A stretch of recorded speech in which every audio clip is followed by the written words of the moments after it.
Hi there. Welcome to listeners from across the globe.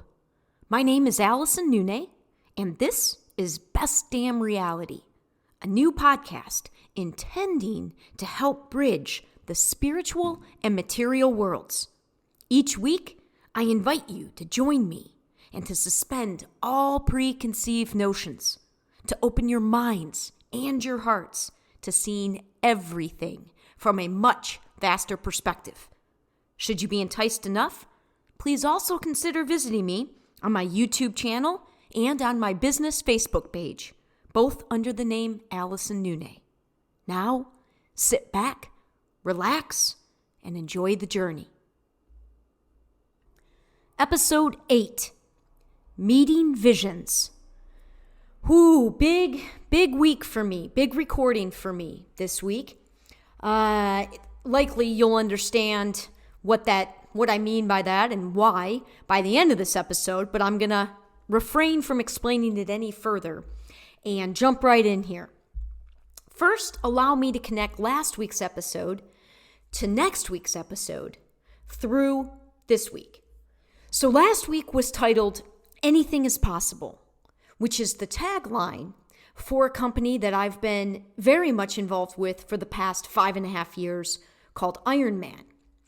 And the topic that we spoke about primarily last week was my experience at Microsoft and in the city of Seattle. Now, before we connect it to next week, let me also remind folks that the first 12 episodes are intended to be listened.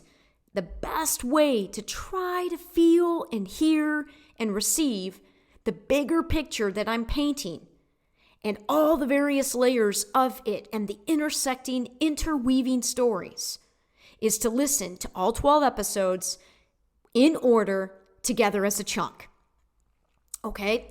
And in episodes 2 through 11, I am basically sharing stories and experiences from some of the biggest segments of our mainstream world prior to COVID, because everything is shifting at present, here at the end of August 2020, taking the biggest segments of my experiences, people and experiences where there's a potential to have what I'm attempting to be a conduit of, my greater mission, be spread through these networks by reaching out to the individuals about whom I'm referencing and speaking in each episode from episode 2 through 11.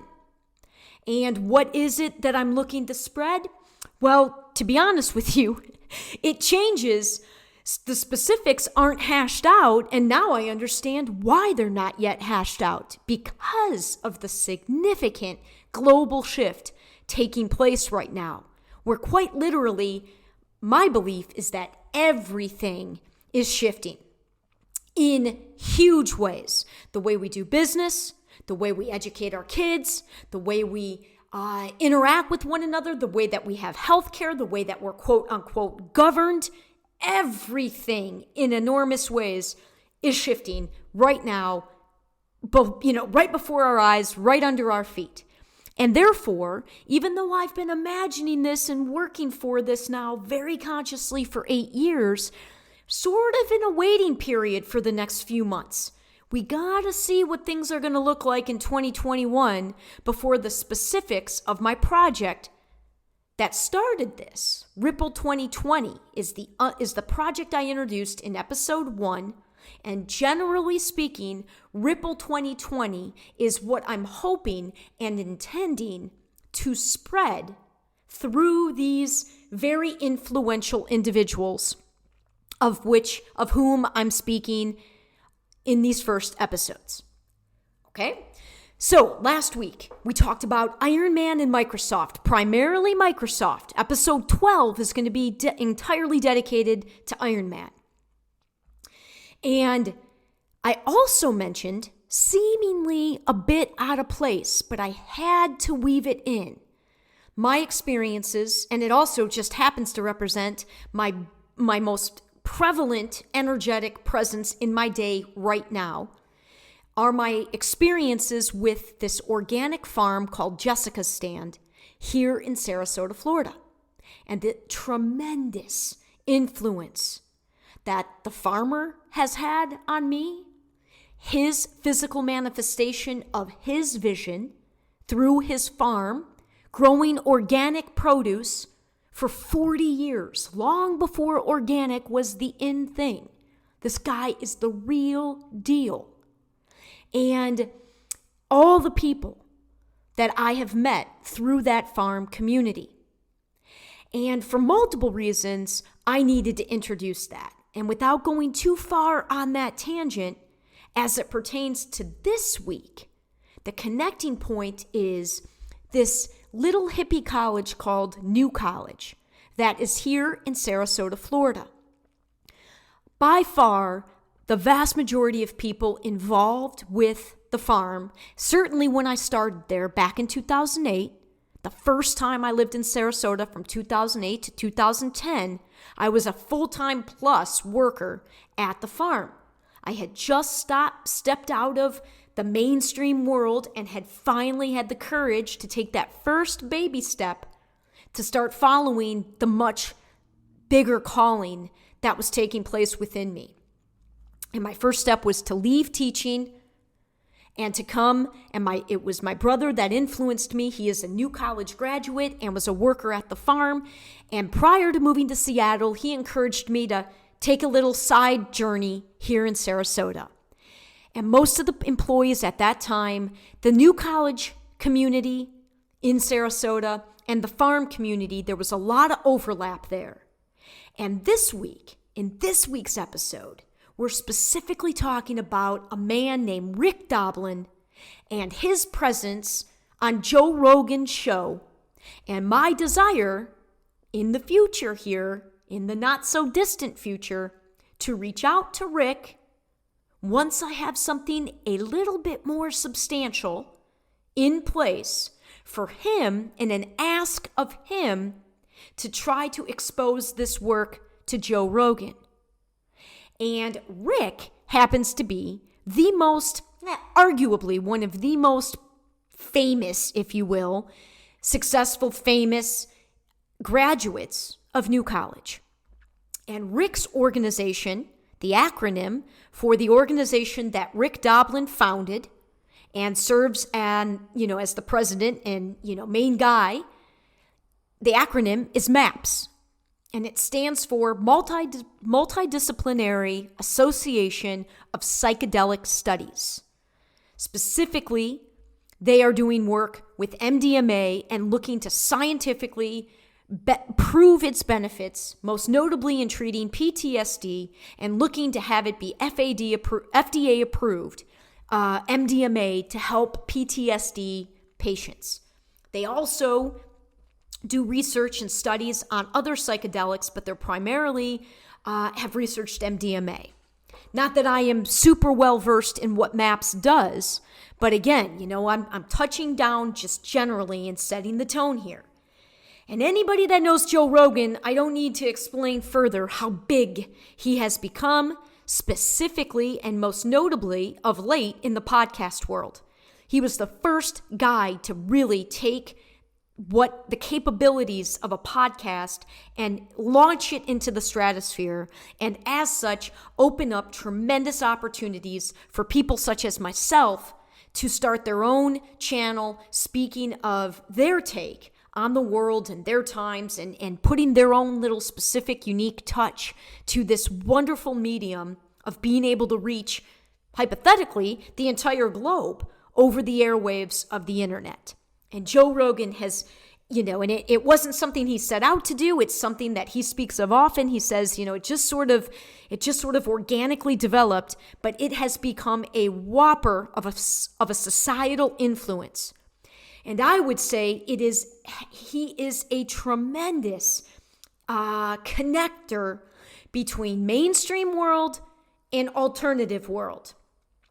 Okay, on general spectrum of mainstream being defined as dissemination of information by bigger corporate, big conglomerates, corporate conglomerates, Media streams, the newspapers hardly anymore, but they're still somewhat, the Wall Street Journal, the New York Times, those are still highly valued as, truth with a capital T. The main news networks, all of those, anything that's big corporate owned is more of the mainstream. Alternative, much smaller influences, smaller independent people, independent thinking individuals that are using their own desires and interests and delving into the bigger, more complete story of any one thing that's just glanced over in the mainstream version of things. Joe Rogan is a tremendous, in my opinion, connector between those two worlds. And it's also how I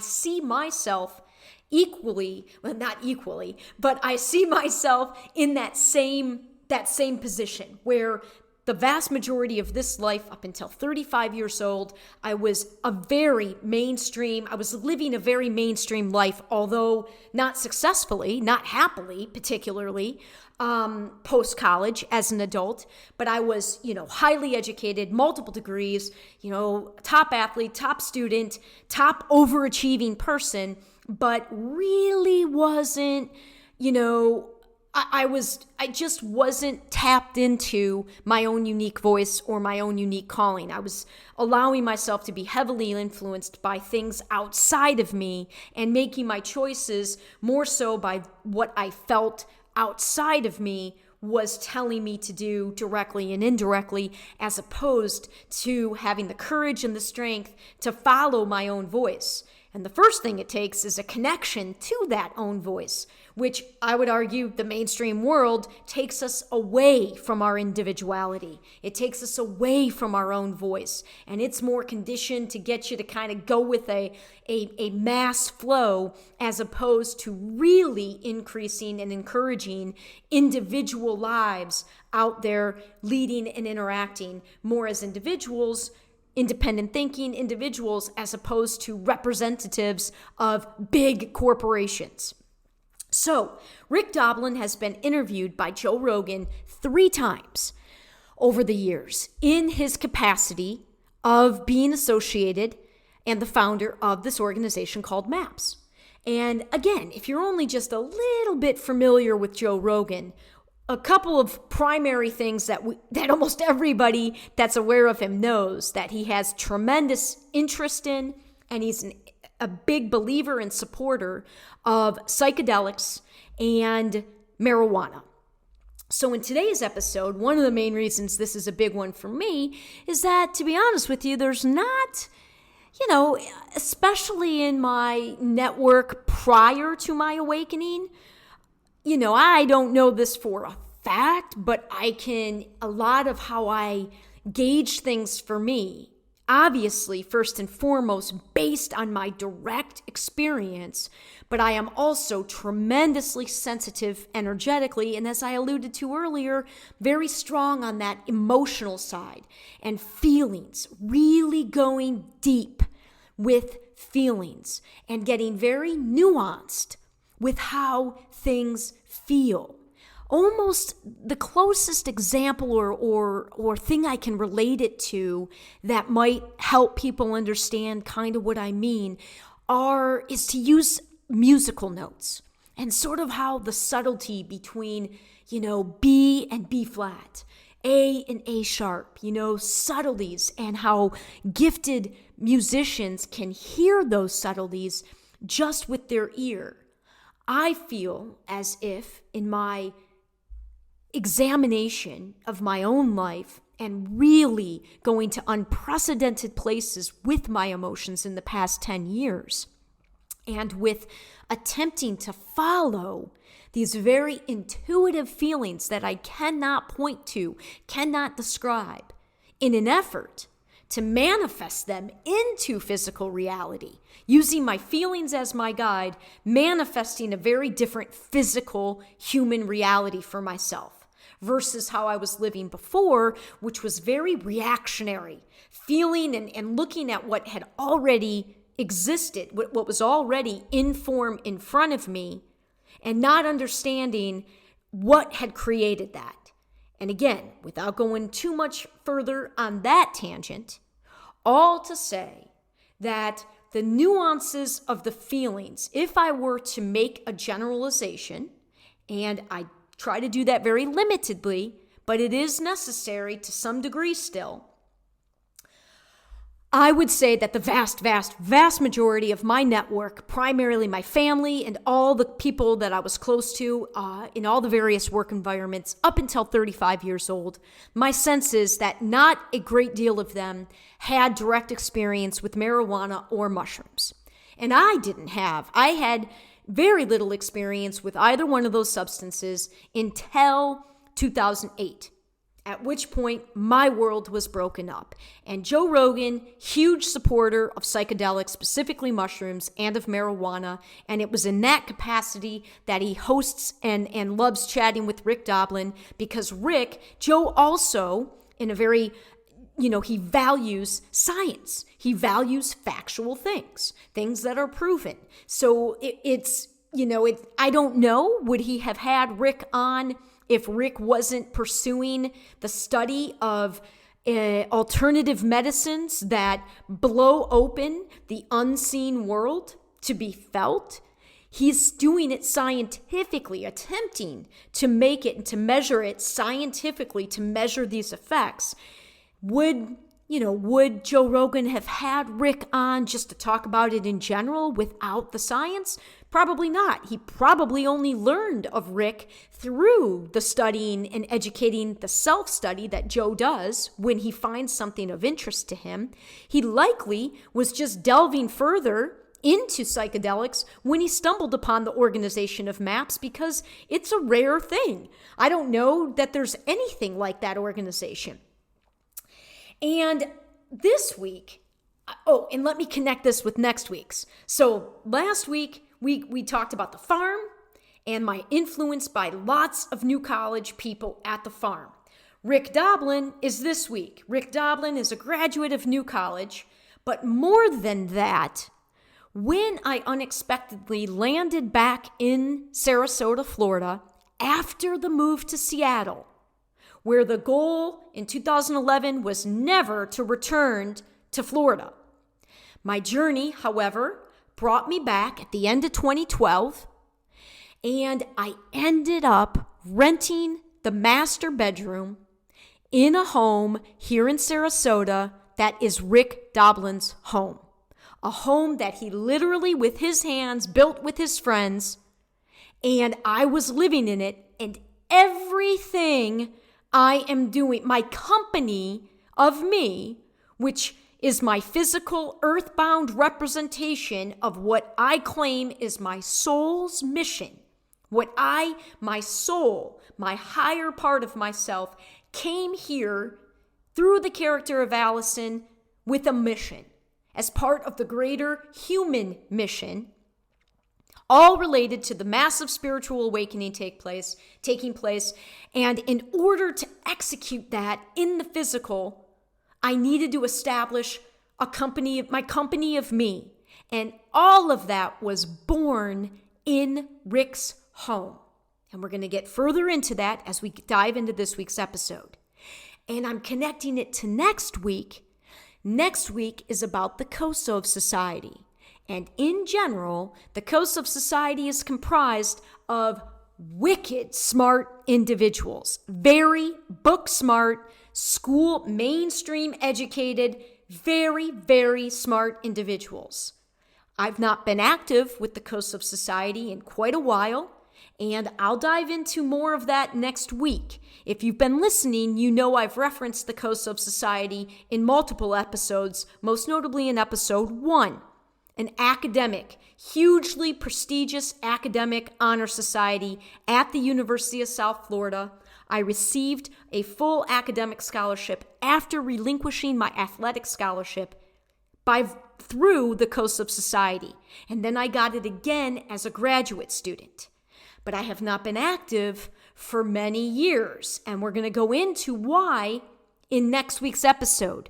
But I'm linking it because my guess is, I do not know this factually, I'm basing it on feelings, that the vast vast majority of KOSOVE members, which probably numbers now around 150 of us lifetime that have been inducted into the KOSOVE Society starting in 1988 up through present day. There's probably 150, maybe more than that.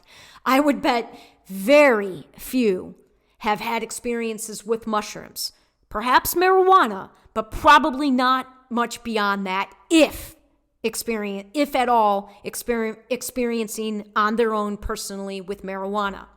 Now, am I trying to push these things? No, I am not. I am speaking about my experience with these substances that absolutely, positively changed my life and have been huge, huge components on my spiritual journey for me. Okay? So let's get into also some underlying assumptions here. Again, I've kind of gone through this in previous episodes, but I'm just going to these following 7 or 8 things I think that I'm going to list here are representative of I'm speaking to you as me, as my individual. I'm speaking only for me. I'm not speaking for anybody else, even when I reference these things. This is my story, okay? First, underlying assumption of everything that I'm doing, let alone this week's episode, is that there is a massive, evolutionary, global shift in consciousness taking place. And when I referenced my soul's mission, I know for a fact, for myself, my truth in this life is I am working to serve that shift.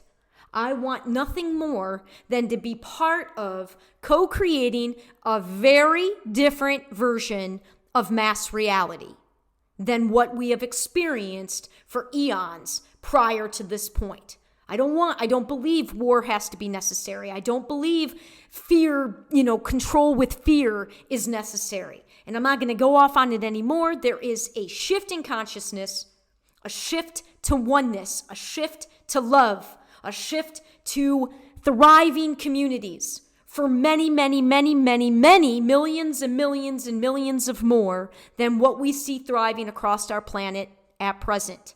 That is what I am entirely dedicating and have dedicated this life to very consciously for 8 years now. 2, up until 35 years old, I always sensed this shift, but I wouldn't have the awareness and ability to accept it as the greater truth with a capital T until my point of no return spiritual awakening that took place on November 18th, 2010. 3, 6 months after that spiritual awakening, I leapt into, for the first time as an adult, following my voice, my heart, my calling, which had always been very, very different than the mainstream. In short, it was just bigger, faster, more inclusive. Out of this planet, literally, is how I had always seen things and experienced things. But I was constantly looking for something outside of me to validate that. I didn't know yet until my awakening how to go inward and to find that God energy within me through my heart to validate what I felt calling me, what I felt I was here to do, my greater purpose in this character of Alyson. 4, no accidents or coincidences. Long before my awakening, I never believed anything was just accidental and coincidental. Again, from a very, very young age, I sensed this greater truth. I sensed this shift. A not so small part of me knew, not consciously until my awakening, but knew that my soul came here to be part of the work leading up to the shift, and most notably here after the shift as we redefine everything and co-create a very different version of Earth. So as part of that, I always knew that everything somehow, and I wouldn't learn this word until my spiritual journey began, but synchronicity. Everything is synchronicity. No accidents, no coincidences. And the walloping way that was shown to me right out of the gate of my spiritual awakening was that a job with Microsoft landed in my lap as I, again, innocently and naively began this journey of learning how to follow my own voice and follow this higher energy and try to align to it, surrender to it, align my human ego to it, and then serve it through my human ego. So no accidents, no coincidences, only synchronicities. 5, destiny, our destinies.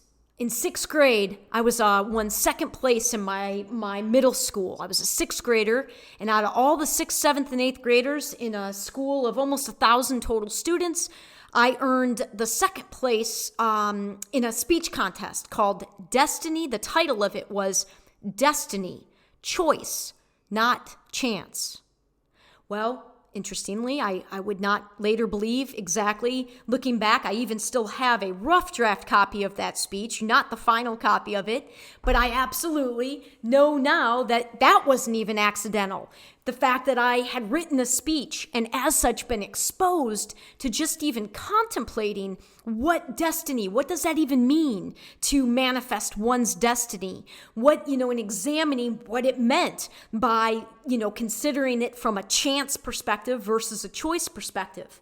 Well, present day Alyson would now say that in order to manifest our destinies, it is a combination of chance and choice. The human component, the free will of being human, is the choice aspect. And the chance aspect is the representation of the higher energy. Call it God, the cosmos, the universe, source, spirit, whatever resonates with you. There is a divine plan being rolled out. So that the divine plan places opportunities.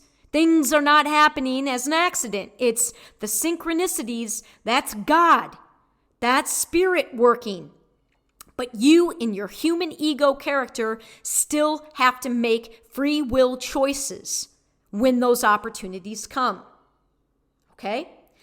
And again, yes, very purposely, I'm not going off on further tangents with any of these. I'm just stating them to be revisited at some point down the line. Okay. Number 6, in order to manifest reality, and this gets directly to why I named the podcast the way that I did, or the title that I did, Best Damn Reality. It's understanding first how physical reality is created at the most general level. And at the most general level, the physical part, when it actually becomes observable, when it actually becomes able to be seen, something, first of all, we have trouble labeling something real unless you can sense it with one of our 5 senses. But in reality, that is the last piece of the puzzle. The last piece of the puzzle of reality is the physical manifestation. It first begins with what we're giving thought to. And at the foundation of thoughts are our beliefs. All a belief is a practiced thought that you have over and over and over again. Our beliefs and what we give our thought attention to, that is the ground level floor of how reality is created in physical. It starts with your thoughts. Then it gets even more power when you give voice to it. It gets even more power when you write it down. That's why writing goals and writing things down, you're helping to create it into physical down the line. Think it, say it, write it, and finally living it. Taking actions and living what it is that you're trying to create, quote unquote, for real. And that weaves into a big part of what I'm doing with these first 12 episodes. These are big name people that I have referenced. Joe Rogan is no small person. But I am going to make an attempt to get Joe's attention and let him decide if I am of an energy, of an interest level, and a frequency that he wants to have on his show. But do I believe that I can hold my own for a 3-hour plus conversation with Joe Rogan, talking about very specifically how I would approach it from being almost a living example of Rick's work. And again, I'll get more into that when we dive into the rest of the episode. But I absolutely believe that little old Alyson, who's a little nobody in the physical world, but I'm not a little nobody in terms of my human mission. None of us are. We all are being called in enormous ways to contribute uniquely to the human team, to contribute what our personality and our vessel came here uniquely to contribute. And in that regard, we are all big players. But I don't doubt for 1 second I could go on Joe's show today and talk with him for 3 hours. Easily. But I'm not going to reach out to Rick to ask, to try to get Joe's eyes on an aspect of this work again until a couple of more things need to be further developed. But I'm stating it now with the intention of manifesting it, of making it real, that I will someday be sitting down with Joe Rogan on one of his podcast episodes. Am I married to it? Does it need to happen? No. If it doesn't happen, I'm A-okay. If it doesn't happen, just me attempting to follow what I feel like I desire for many more reasons than just what might appear on the surface. I desire this. Just by following that, even if I fall short of that goal and that never happens, all the actions I'm taking right now to try to create that in the real, observable to others realm is going to take me to something else. It'll take me to what the divine plan has in store. But I can't just sit around and wait. I'm in a human vessel that has to make choices. And some may say it's courageous to state something so confidently as big as this. I just feel like it's the natural thing to do. Okay, so you first must think it, and then you must, express it in written form, express it in verbal form. Then you must act and live it, whatever you're trying to manifest. And then the last piece is, boop, it becomes real. And this week's episode, the podcast in general, is about creating an entirely new version of Earth. But honing it in episode by episode, this one could be argued, this is my, ultra-focused attempt to trying to manifest a real-life interaction with Joe Rogan, whether it's on his podcast or not. Okay, number 7. I am working. Everything that I'm doing and being is working with the assumption that, yes, as I said earlier, this is my story, Alyson's story. Unique through the experiences and skill sets and talents and strengths and weaknesses and successes and failures of Alyson. But simultaneously, we are all connected, and as such, we are all part of the one human story, which is why I think and feel and believe that there can be and will be so much relevance of my story to others. Because, yes, there are specifics, but there are also very general things that we all experience. And my story specifically can and will serve as an example of going from one extreme to the other and then ultimately finding the balance point. And I'm just going to throw out a few of these general examples of spectrums where I used to be on one end of the spectrum, and then after my awakening and leading up to my awakening, I found myself on the other end. But neither end is particularly balanced or healthy. Ultimately, we all need to find that balance point, which is extremely unique for each human vessel. But these spectrums are spectrums upon which we all can place ourselves. Okay, so again, up till 35 years old, I was primarily on what I would say the mainstream side of the spectrum of living. Mainstream. And again, externally validated, externally guided by something outside of myself. And on the other side of that spectrum is alternative, which I would label generally as just being self-guided. Self and inner guided versus external outer guided. I was entirely on the self-loathing end of the spectrum. And after my awakening, I finally learned how to self-love. Okay? Now that's one that you don't really need to find, I would argue, a balance point there, because I don't know if any amount of self-loathing is necessary, but what some people might see as self-loathing is you absolutely need to be real and honest with yourself, most notably about the not so positive things that you've done or said in your life. You gotta be able to look at those things and examine those things within you without judging them, but being real and open about mistakes you've made or choices you made that you wish you wouldn't have, or people that you might have hurt that you either did it intentionally or unintentionally. So that's how I would kind of see the middle point of those two endpoints.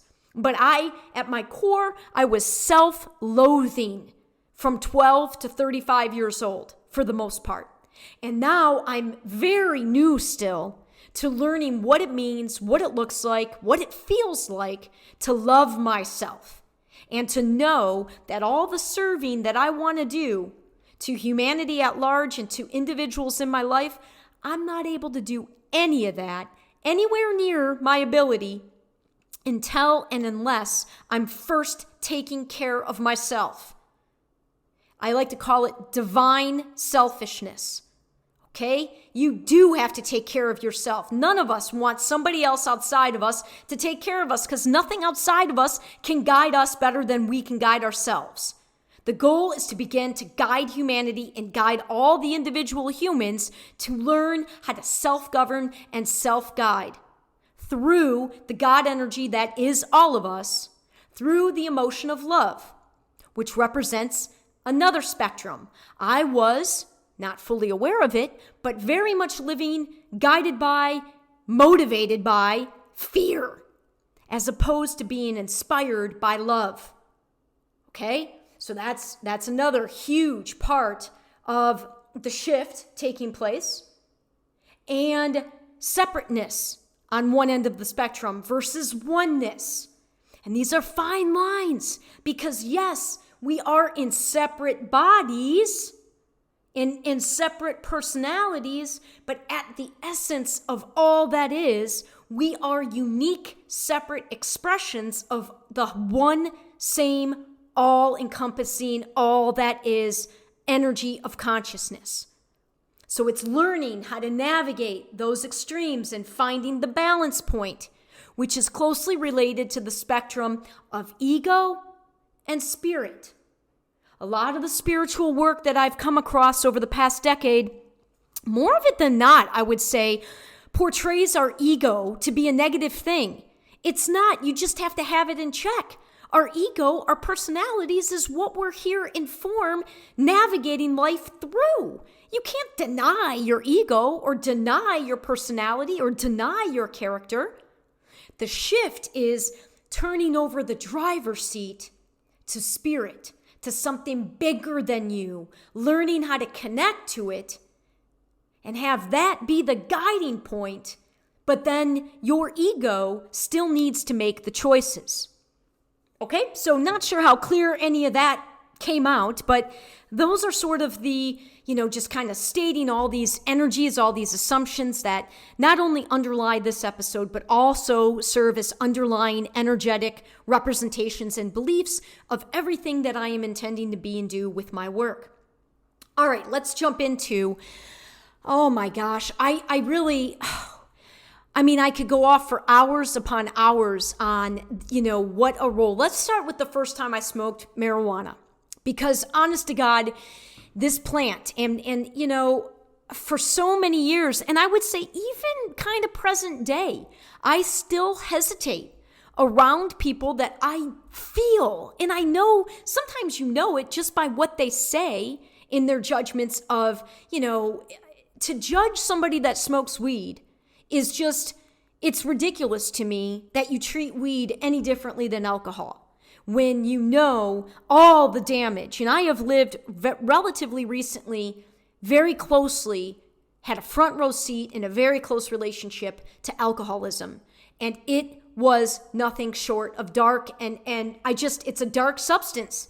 It's a dark substance to me. And it's legal. And the amount of violence, the amount of death, the amount of negative things that can be connected and correlated to the consumption of alcohol, it's off the charts when you compare it to weed.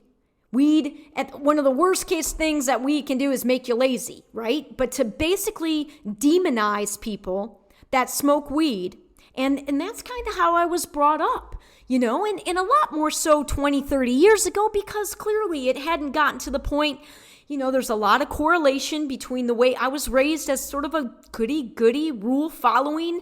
I don't want to break laws. I don't want to, cause trouble. But, and obviously for a lot of years, weed was illegal. I would argue it never should have been illegal, and that goes off on a whole nother tangent.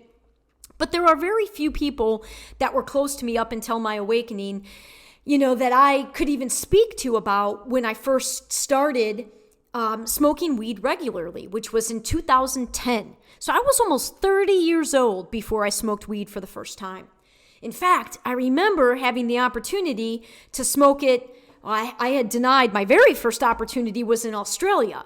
In a little city called Nimbin, Australia, was the first time that I was presented with the opportunities to take a hit from a joint. And I was still, at 22 years old, I was like, no, I'm not trying weed, very afraid of it, really afraid of it more than anything. And the second time I was offered to smoke weed was actually the night before my wedding. And I believe now, I'll never know if this is true or if this would have happened, but I believe now that had I tried marijuana for the first time that night before my wedding, well, I can tell you this. I do not think I would have been strong enough. I'm almost certain I would not have been strong enough to call off a wedding the day of or the day before. But I can tell you that had I smoked weed, knowing what my reaction is now, knowing, just a couple of years later what my reaction would be within my vessel, within my consciousness from the very first time I tried marijuana, so something would have hit me more consciously of the choice I was making and how wrong that was for me. I wasn't making that choice from my voice to get married.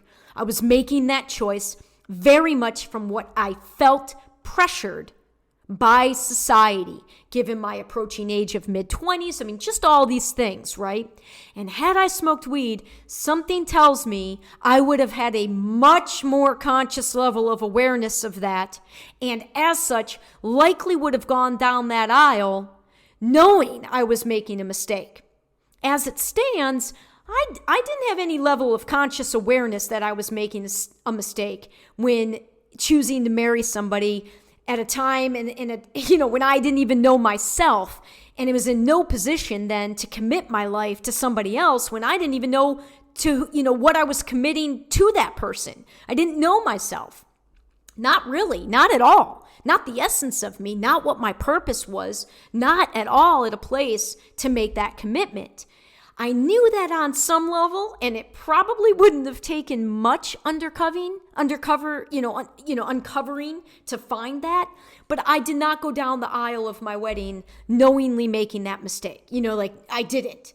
But had I smoked weed that night on the eve of my wedding, I really believe that I would have. And that would have been a lot heavier on me than what it already was, trying to make a marriage work, albeit only for a few years, that I almost instantly knew was a mistake. But I didn't smoke weed for the very first time until my marriage had ended. And it was, 2004. So I think it was late 2004 when I smoked it for the first time. And then I only smoked a couple of times until 2010. Probably smoked a dozen times from late 24 to late 2009. And in the beginning of 2010, I started smoking regularly with one hit a week. And it changed my life. It changed my life. It allowed me to finally chill the hell out and just get clarity, and it allowed me to take a step to connect to this greater essence within me and to connect to my unique voice. Okay, will it do that for everybody? Does it do that for everybody? I don't know. I'm not going to speak for everybody. I'm speaking only for me and what my experience was been. Now, it would be, so that was 2010. My first time doing mushrooms was actually, before that, was May 24th, 2009. And that was a life-altering experience as well. And again, I'm not going to go off on specific details of either of those. But I will say here, they are plants. Mushrooms are fungi. Weed is a plant. They're of the earth. They're natural. They grow on its own out in nature. Ancient societies, tribal communities have utilized the power and the beauty of plant medicine for many, many, many thousands of years. And it is, in my opinion, a little bit untapped of what it could potentially be. And that is something that relatively recently, obviously, with the advent of legalization in so many states, we're seeing more and more people experiment with it. Unfortunately or fortunately, like with most things, we're very extreme. We're very polarized. And one of the things Rick attempts to do with his organization is to utilize these things in very careful settings where you're by virtue of them, they open you up to the world of the unseen. And it's important to do it in safe environments. I was particularly guided by personalities in my life, by human beings that I trusted. And across the board, when it came to uses of psychedelics, I was never let down by the people I was trusting to guide the use of those. And I also had I just recounted this experience a couple of days ago for the first time in years.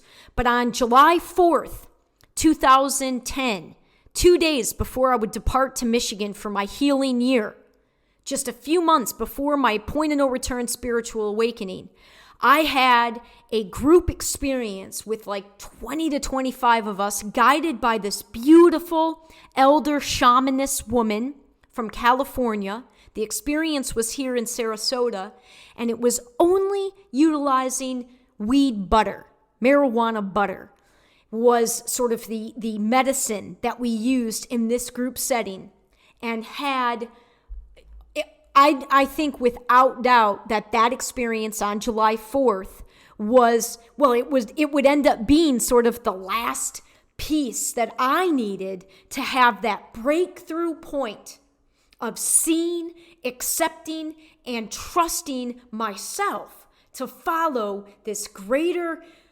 it's like those substances allowed me to, it's like I felt like I touched God. You can't explain it with words. It's It's being open to the vastness of consciousness, which is the vaster reality, which is so far beyond what we are as just human beings in just planet Earth. It is, and there is a level of fearlessness that must be present to have the courage to let your consciousness, because it's not something you can control. The medicine is in control. And I touched God, definitely touched God with those experiences.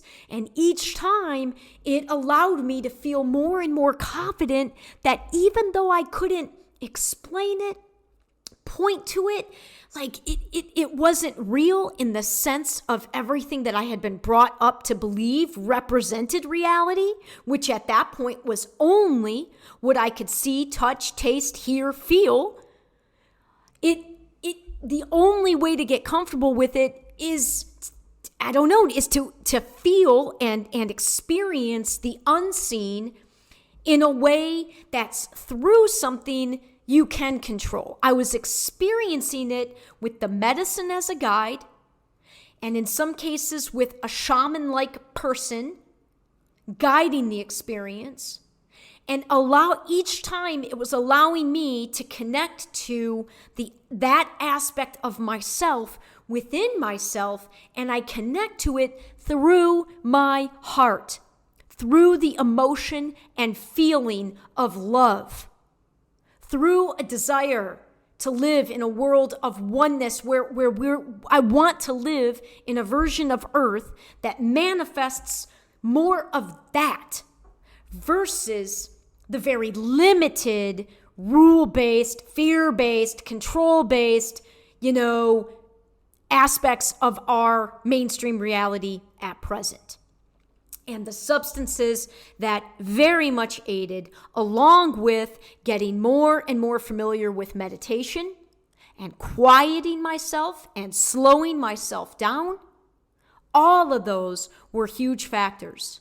And in Rick's home, everything, all of that went to a whole new level. And I know that it is not an accident that there are all of these connecting points. Rick knows a lot of the people that were sort of guiding me on these journeys. They know Rick, he knows them.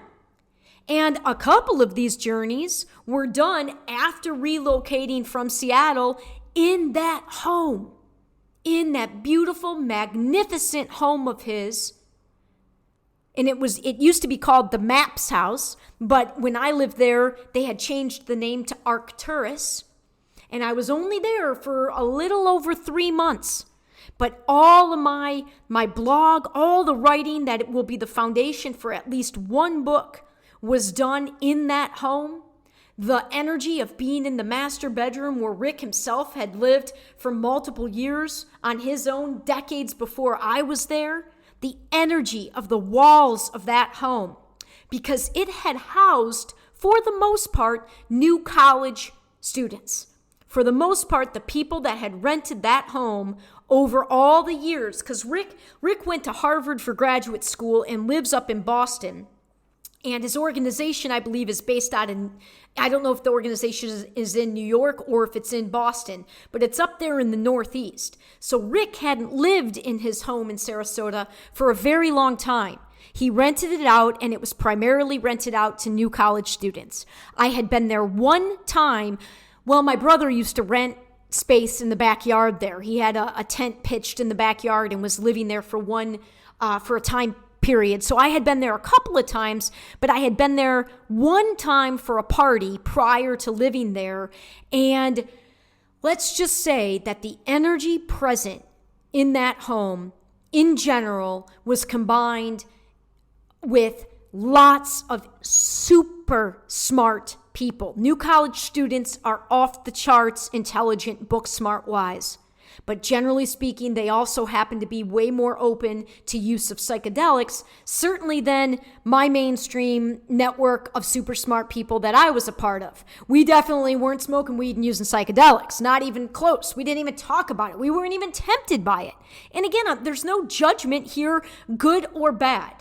I'm just saying that there is something definitely unique when you take extremely intelligent, logic-based, left brain-based, very smart individuals and you combine it with the opening of the right side of the brain that psychedelics and weed are known to do. The opening of the pineal gland, and definitely being correlated and aligned with much more creativity. And that, I would argue, represents a much more balanced example of a human being. Left brain balanced with right brain.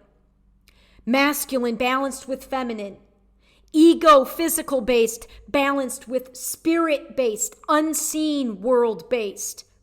And in that home, the walls spoke with that energy. And at this point in my journey, I was so naive.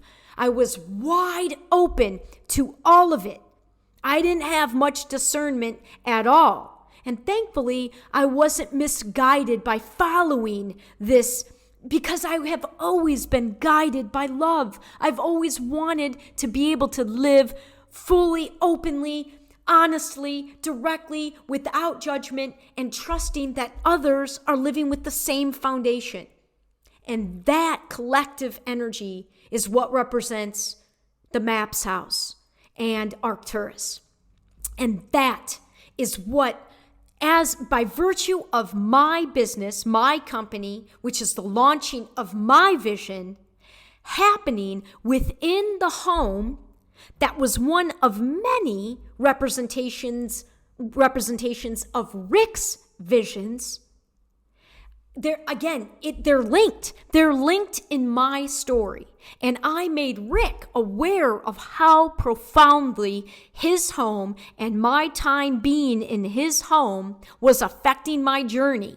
I made that known to him at the end of November when I first met him. In fact, in the episode that I spoke of my basketball experience, I referenced the first and only time that I met Rick personally, which was the weekend of November 9th and 10th in 2010, as all of this was being birthed. And Joe Rogan being so open to the power of psychedelics, and yet also being very physical-based, very science-based, very evidence-based. The aspect that I want to believe is possible, that I desire to be possible, is I would love to bring a more feminine perspective and a more spirit, unseen world perspective to Joe's interview room. Not to say he interviews plenty of women, and he talks plenty about, usually when in the context of mushroom use, he speaks of sort of the magic of consciousness. But I would love, if I had to say, in what regard do I see myself being able to give voice to something that serves much more than just, it's not serving my ego. I'm intending to serve the mission of my ego, but the way I see that is much a part of the human team. And I think I could hold Joe's attention easily with the real life assimilated story of manifesting what was definitely ignited within me through the use of marijuana. And I mean, obviously there was a natural inclination to all of this prior to my use of marijuana and mushrooms. But to say that those weren't integral just would not be a factual statement for my story. And it's a combination of all of those things. And ultimately, why would I be looking to get that sort of audience? Why would I be looking to get this sort of perspective from a personality such as mine through the experiences of mine? Why would I want the exposure that Joe Rogan's show has? Simply because I believe this shift is underway. It's huge, it's enormous, and it's going to affect all people in very different ways. And the more people and the more that we can give voice to a representation of people that are living these things, but there's a lot of generalizations out there. There's a lot of judgments out there by very smart, educated, powerful people of people that use these things. And it's not just, junkies and drug addicts. In fact, it's far from that. And I am all about being more open, more real, more honest about the various types of choices that are available for all of us as humans to be making. And I say it all the time, it behooves us to learn how to be with one another and respect choices, even if they're choices that you yourself would never make. So that's sort of the gist. I have no idea if this is really going to convey what again, trying to speak of these things and to weave it all together in the bigger story in just an hour, almost impossible. But I just wanted to give a glimpse. I also wanted to state very specifically what the dream would be as it pertains to Rick and Joe. I haven't spoken to Rick since this all was birthed, so I can't wait to give him an update, even if it's just a single email exchange that I have with Rick, and it never goes any further than that.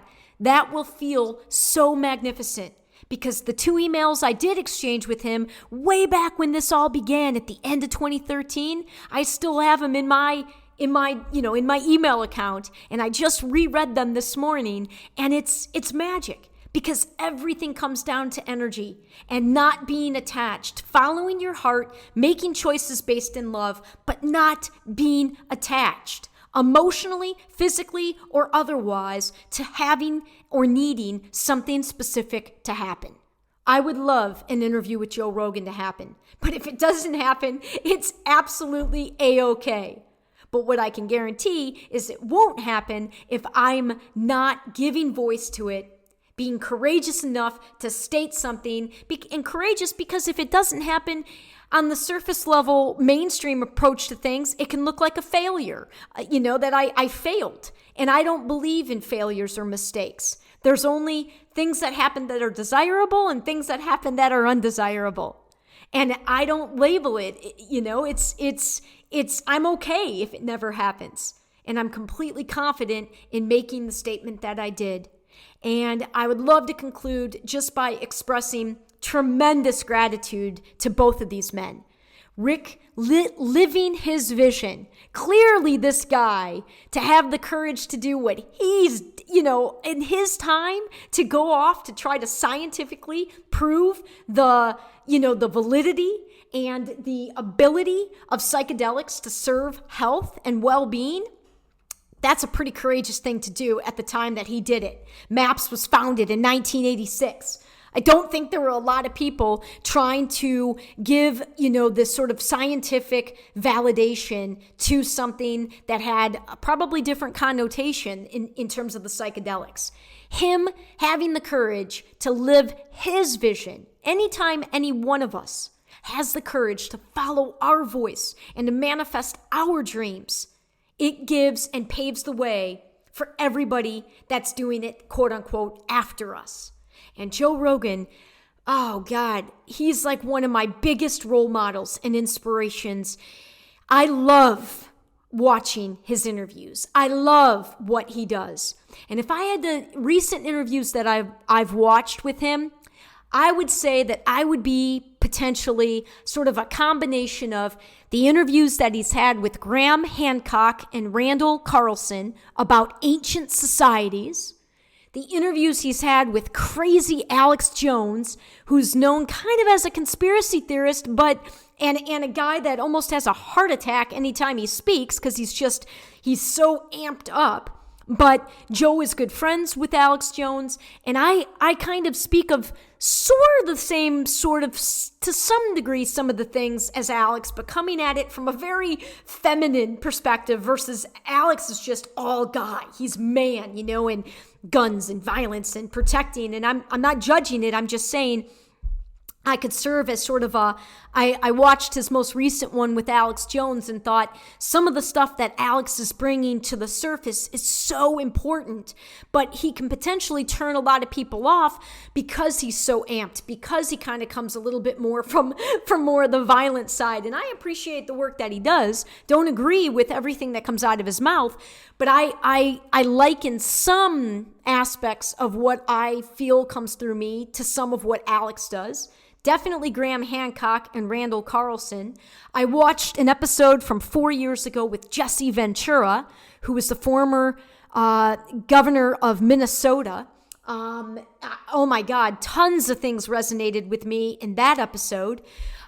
So I don't know. And I'd probably say the one, I saw Joe interviewed by Jordan Peterson in something relatively recently, and Joe started to tear up as he recollected one of the most powerful experiences he had as a host of Fear Factor.